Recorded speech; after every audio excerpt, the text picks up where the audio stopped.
গোপালগঞ্জের সাবেক IGP বেনজিরের savanna রিসোর্টে গোয়েন্দাদের হানা। অবৈধ সম্পদ অর্জনের অভিযোগ খতিয়ে দেখছে সিআইডির প্রতিনিধি দল।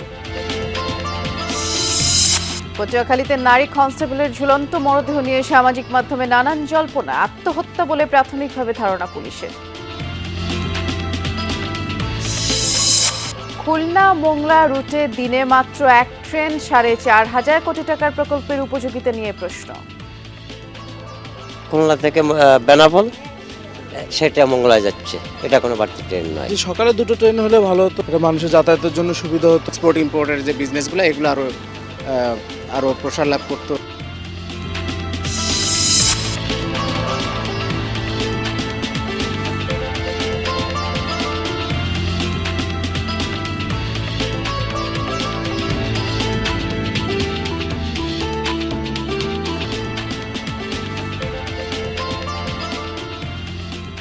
সংবাদ দেশে আমন্ত্রণ জানাচ্ছি, নুসরাত বৃষ্টির সাথে আছি। শিরোনামগুলো শুনছিলেন, যেমনটি শুনলেন প্রথম শিরোনামে। সাবেক আইজিপি বেনজির আহমেদের অবৈধ সম্পদ অর্জন এবং কর ফাঁকির অভিযোগ তদন্তে গোপালগঞ্জের সাভানা ইকো রিসোর্টে গেছে সেন্ট্রাল ইন্টেলিজেন্স সেল সিআইসি এবং সকাল থেকে তারা সেখানে তথ্য সংগ্রহ করছে। 2015 থেকে 20 সাল পর্যন্ত র্যাবের মহাপরিচালক এবং 2020 সাল থেকে 22 পর্যন্ত পুলিশের মহাপরিদর্শক থাকাকালীন গোপালগঞ্জের বৈরাগীটোল গ্রামে 621 বিঘা জমির উপরে এই রিসোর্ট ও পার্ক গড়ে তোলেন। অভিযোগ রয়েছে, রিসোর্ট তৈরির প্রায় সব জমি সনাতন ধর্মাবলম্বীদের ভয় দেখিয়ে নানান কৌশলেই তিনি কিনেছেন এবং রিসোর্ট ও অন্যান্য স্থাপনা মিলে ওই এলাকায় 1400 বিঘা জমিও বেনজিরের দখলে। এসব অভিযোগের তদন্তে গত বছরের 5 জুন দুর্নীতি দমন কমিশনের একটি প্রতিনিধি দল সাভানা পরিদর্শন করে। এর আগে 3 জুন পার্কটি বন্ধ করে দেয় রিসোর্ট কর্তৃপক্ষ।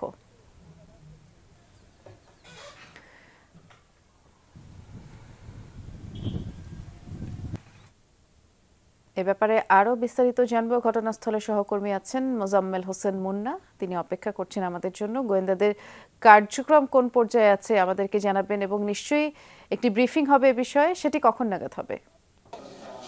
বৃষ্টি, আমি আগেই বলেছি যে 15 সদস্যের সিআইডি রাজস্ব বিভাগের যে সেন্ট্রাল তদন্ত কমিটি রয়েছে, সেই কমিটির 15 সদস্যের কমিটি 12টার দিকে এই সাভানা ইকো রিসোর্ট পার্কের মধ্যে তারা তাদের তদন্ত কাজ শুরু করে দিয়েছেন। এখন বিভিন্ন দপ্তরের বিভিন্ন কাগজপত্র দেখছেন এবং তারা বিভিন্ন স্থাপনাও ঘুরে দেখছেন এবং বিভিন্ন কাগজপত্র তারা তাদের চাহিদা মাফিক যে কাগজপত্র দরকার তা এই কর্তৃপক্ষের কাছ থেকে বুঝে নিয়ে তারা সেটি তদন্ত করে দেখছেন। সাংবাদিকদের সাথে আনুষ্ঠানিকভাবে কথা বলবেন, এই তারা তাদের তদন্ত কাজ শেষ হলেই সাংবাদিকদের সাথে কথা বলবেন। আপনি জানেন যে অত্যন্ত প্রতাপশালী যে সাবেক আইজিপি বেনজির আহমেদের সাভানা ইকো পার্কটি, যে ইকো পার্কটি নিয়ে সারা দেশে নানা আলোচনা সমালোচনার ঝড় ছিল। সেই ইকো পার্কে নানা কারণে ইকো পার্কটি আগে তদন্ত করেছে দুদক এবং এখন রাজস্ব বিভাগের তদন্ত কমিটি এখন তদন্ত করছে। বৃষ্টি, ধন্যবাদ আপনাকে। বৈষম্য বিরোধী ছাত্র আন্দোলনের সময় চট্টগ্রামে গুলিবর্ষণের অভিযোগে 2 জনকে গ্রেফতার করেছে পুলিশ। গতরাতে বাহির সিগন্যাল ব্যাপারীপাড়ার এলাকা থেকে গ্রেফতার হন রিভু মজুমদার ও জামাল। তারা যুবলীগ নেতা ও সাবেক ওয়ার্ড কাউন্সিলর এসরারুল হকের অনুসারী। পুলিশ জানায়, ছাত্র আন্দোলনে গুলি করা ভিডিও ফুটেজ দেখেই তাদের শনাক্ত করা হয়েছে। শেখ হাসিনা সরকার পতনের পর গ্রেফতার এড়াতে এতদিন তারা দুজনই আত্মগোপনে ছিলেন। আদালতে হাজির করা হবে এবং এর আগে 5 আগস্টের পর তাদের বিরুদ্ধে চান্দগাঁও থানায় মামলা দায়ের করে এক ভুক্তভোগী। স্থিরচিত্র ছবি এবং ভিডিও ফুটেজ দেখে আমরা প্রথমে রিভু মজুমদারকে গ্রেপ্তার করি এবং তার দেওয়া তথ্যের ভিত্তিতে তার সহযোগী জামালকে আমরা গ্রেপ্তার করি। তারা আমাদের সহিত ঘটনার সত্যতা স্বীকার করে তাদের বিরুদ্ধে আমরা মামলা দিয়ে বিজ্ঞ আদালতে রিমান্ডে আবেদন করব। রিমান্ডে আসলে তাদের দেওয়া তথ্যের ভিত্তি থেকে তাদের সহযোগী আসামি এবং আর অস্ত্র উদ্ধার করা সম্ভব হবে। পটুয়াখালীতে এক নারী কনস্টেবলের ঝুলন্ত মরদেহ উদ্ধার নিয়ে সামাজিক যোগাযোগ মাধ্যমে নানান আলোচনা চলছে। ধর্ম পরিচয় সামনে এনে কেউ কেউ একে হত্যাকাণ্ড হিসেবে তুলে ধরতেও তৎপর এবং পুলিশ বলছে প্রাথমিকভাবে তাদের ধারণা ওই নারী কনস্টেবল আত্মহত্যা করেছেন। ময়নাতদন্তের প্রতিবেদন পেলেই নিশ্চিত হওয়া যাবে বিষয়টি। এ ঘটনার সঠিক তদন্ত চান পরিবারের সদস্যরা। পটুয়াখালীতে কর্মরত তৃষ্ণা বিশ্বাস 2023 সালে কনস্টেবল হিসেবে পুলিশ বাহিনীতে যোগ দেন। রোববার সকালে পুলিশ লাইন্সের নারী ব্যারাকে নিজ কক্ষে ঝুলন্ত অবস্থায় পাওয়া যায় তার মরদেহ। ঘটনাটি আত্মহত্যা নাকি হত্যা এখনও মেলেনি ময়নাতদন্ত প্রতিবেদন। তবে এরই মধ্যে সামাজিক যোগাযোগ মাধ্যমে তৃষ্ণার ধর্মপরিচয় সামনে এনে তার মৃত্যুকে হত্যা হিসেবে তুলে ধরতে তৎপর কেউ কেউ। পশ্চিমবঙ্গের এক বিজেপি নেতাও সেদেশের গণমাধ্যমে ধর্মপরিচয়কেই সামনে এনেছেন। একটা পুলিশ মহিলা কর্মীর ঝুলন্ত লাশ থানার মধ্যে পাওয়া গেছে, হিন্দু। তৃষ্ণার মৃত্যুর ঘটনার সঠিক তদন্ত চান পরিবারের সদস্যরা। ভাতও রান্না করছে, আলু সেদ্ধ ভাত রান্না করছে, সেই ভাতও খায় না। এই কাজ কেমনে করে? ভাত রান্না করে সে খাবে না? এদের যদি কোনো ষড়যন্ত্র হয়ে থাকে তো এইটার জানি একটা সুবিচার পাই, এই যে দেশবাসীর কাছে কামনা। বাগ্নিকে তার ফিরে পাবো না, যাতে আমরা সঠিক তদন্ত সুস্থ বিচার পাই যদি কিছু কার মাধ্যমে হয়ে থাকে। পুলিশ বলছে 2 মাস আগে পরিবারের অজান্তে বিয়ে করেন তৃষ্ণা। মানসিকভাবে বিষণ্ণ ছিলেন তিনি। তার কক্ষ থেকে চিকিৎসকের প্রেসক্রিপশনও পাওয়া গেছে বলে দাবি পুলিশের। প্রাথমিকভাবে কর্মকর্তাদের ধারণা আত্মহত্যা করেছেন তৃষ্ণা। ঘটনাটি খতিয়ে দেখতে গঠন করা হয়েছে তদন্ত কমিটি। তদন্ত কমিটি একটা রিপোর্ট দেবে, আমরা পোস্টমর্টম রিপোর্ট পাবো।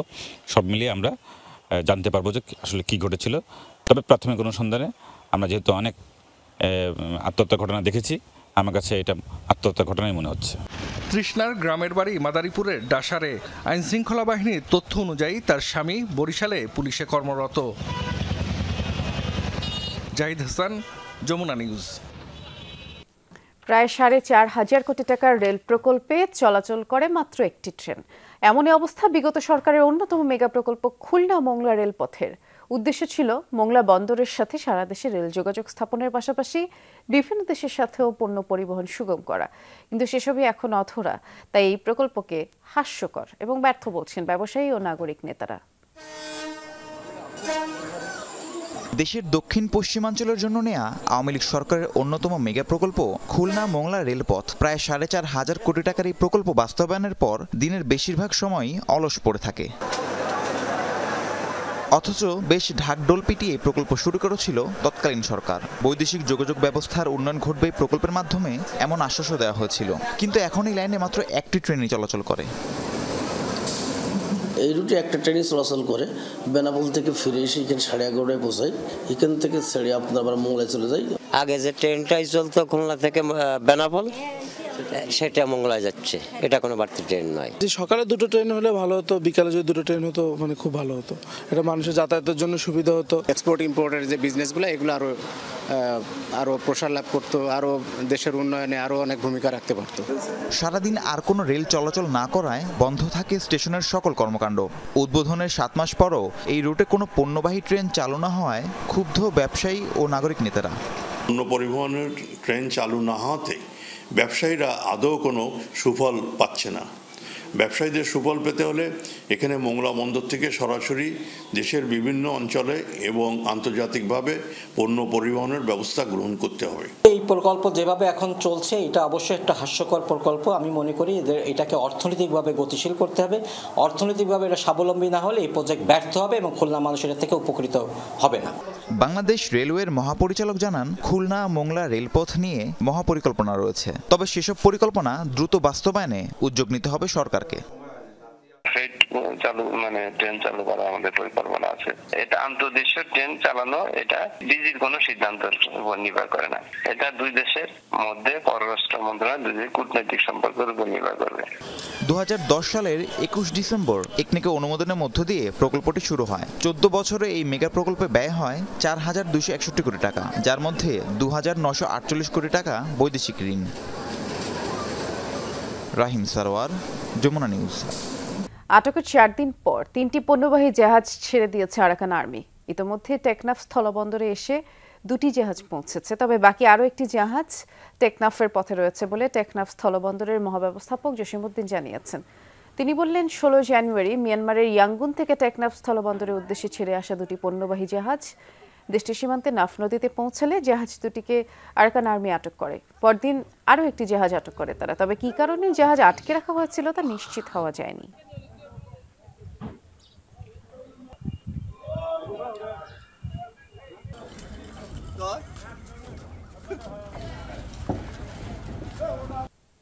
চট্টগ্রাম থেকে কক্সবাজার রুটে আগামী 1 ফেব্রুয়ারি থেকে নতুন সময়সূচি অনুযায়ী চলাচল করবে সৈকত এক্সপ্রেস ও প্রবাল এক্সপ্রেস নামের দুটি ট্রেন।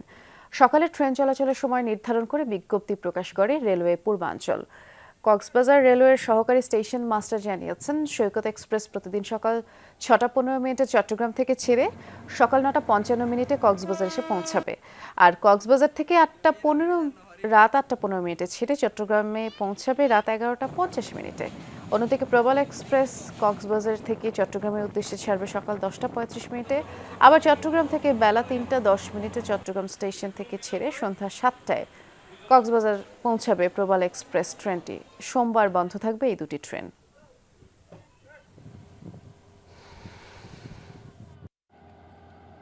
ঘন কুয়াশার বৈরী আবহাওয়ায় শ্রমিক সংকট আর সেচ সংকটে ঝালকাঠিতে বোরো আবাদ ব্যাহত। এর মধ্যে সার, কীটনাশক এবং উপকরণের মূল্যবৃদ্ধিতে শঙ্কায় চাষিরা। এই অবস্থায় বোরো আবাদের লক্ষ্যমাত্রা অর্জন নিয়েই সংশয় দেখা দিয়েছে। শীতের সকালে ঝালকাঠির মাঠে মাঠে কৃষকদের ব্যস্ততা। বীজতলা থেকে কেউ তুলছেন চারা, কেউ বা রোপণ করছেন বোরো ধান। চাষাবাদের সাথে বাড়ছে নানামুখী দুশ্চিন্তা। চাষিরা বলছে শীত কুয়াশার প্রভাব পড়েছে বীজতলায়, সাথে শ্রমিক সংকটও দেখা দিয়েছে। খালগুলো পলি জমে ভরাট, এতে পানির অভাবে ব্যাহত সেচ, ফেটে যাচ্ছে ফসলের মাঠ। বদলা পাওয়া যাইতেছে না, আমি নিজে লাগাইতেছি, পানি পাওয়া যাইতেছে না, মেশিন দিয়ে পানি দেওয়া লাগতেছে, সার ওষুধের দাম বেশি। একটা বদলা দিয়ে যে ধান দেয় এতে হেরে দিয়ে আমি কিছু পাই না। তেলের দাম তো 70 টাকা চালের লিটার, এই যে কেমনে আমরা মনে করেন এই চাষবাদা করবো। দুশ্চিন্তা আরও বাড়িয়েছে সার, বীজ সহ কীটনাশকের বাড়তি দাম। এতে আবাদের লক্ষ্যমাত্রা ব্যাহতের শঙ্কা করছেন চাষিরা। বড় চাষ করতে আসি, কিন্তু সার ঔষধ সবারই দাম বাড়ছে, বদলার দাম বাড়িয়ে গেছে, কিন্তু আমরা তো ফসলের দাম পাই না। যে টাকা দিয়ে খরচা করি এই টাকাটা আমাকে ওঠে না উঠে আমরা পরবর্তী যাই আমরা দেনা হই, খুব দেনা হই। এখন পানি যেটুকু আছে কিছুদিন পর এই পানিও থাকবে না, তো এটা তখন ধান যে ঠিকমতো যে চাষাবাদ কি উঠবে এটা খুবই সংকটজনক। তবে আশাবাদী কৃষি বিভাগ। শীত কুয়াশা থেকে বীজতলা রক্ষায় কৃষকদের দেয়া হচ্ছে নানা পরামর্শ। বীজতলাটা ভালো থাকে এই জন্য নিয়মিত সেচ ব্যবস্থাপনার মাধ্যমে বীজতলার পরিচর্যা করার ব্যবস্থা নেওয়ার জন্য বলা হয়েছে। আশা করা যাচ্ছে এই ব্যবস্থাগুলো কৃষক ভাইরা যদি করেন তখন কিন্তু ফসলের কোনো ধরনের ক্ষয়ক্ষতির সম্ভাবনা নেই। ঝালকাঠিতে চলতি মৌসুমে 13,800 হেক্টর জমিতে বোরো আবাদের লক্ষ্যমাত্রা নির্ধারণ করেছে কৃষি বিভাগ। জারিন অর্নি, যমুনা নিউজ। এই ছিল সংবাদ শিরোনামের সাথে থাকার জন্য ধন্যবাদ। নিরাপদে থাকবেন।